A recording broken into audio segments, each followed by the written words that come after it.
And so Yamuna has been stolen by Shakachud. You know Shakachud? He's in the Krishna book. It was on the Holy Purnima. And it's Rasa Purnima for the gopis, Vasant Ras. And they were playing Holi at night. They met at night. It was Nisha Leela. They were meeting at Govardhan, under the moonshine. Wow. Yeah. Because they had Holi and then, because they can do any Leela, any day, any time, any place. It's not, Govinda Leelamrita. It's just giving something to latch the mind onto in a systematic Sankhya type way, a krama. And this 24 minutes and that 24 minutes. It's called Dandatmika. And that's only many follow that, but not many, not all. Because Siddha Krishnadas in the 1860s, he kind of cut the lilas up into all 60 different dandas, because there's 60 dandas in 24 hours. A danda is a time measurement of 24 minutes, and one muhurta is 2 dandas. Muhurta is 48 minutes, and 24 and 24. So he has 60 dandas, and every 24 minutes, Radha and Krishna are performing about 9 pastimes. So it takes about, it can take hours to meditate on one pastime in one danda.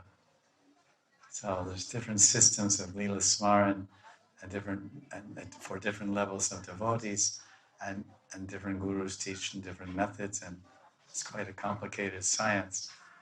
Leela Smaran, and very few gurus actually teach in a detailed way. And some disciples of gurus, they go deeply into it, and they even just teach others.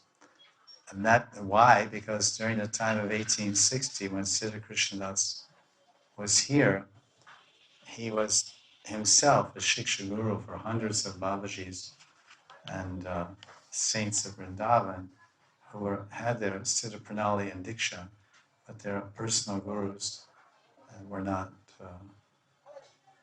teaching that, or at least say adept at that in a systematic way. So Siddha Krishnadas was a very systematic and intelligent Brahmin, and he wrote many books about bhajan in Bengali, Sadhana Amrita Chandrika and Bhavanasara Sangram and Gutika, many books. And then he would personally teach the devotees how to follow his system. And many modern acharyas also propagate that, not all. That's very high level type of things. As Jiva Goswami says, that when the mind becomes pure, we're talking about Lila Smaran, but in Bhakti Sandarbha, Jiva Goswami says that when the Antakaran, if the Antakaran is not Shud, without Shud Antakaran, without a pure subtle body, without a pure mind and intelligence, it's impossible to meditate on Lila. That's an interesting point. So he says that the name, when one's chanting the holy name, as an Antakaran becomes pure, then while chanting, one will see the form of Krishna while he's chanting.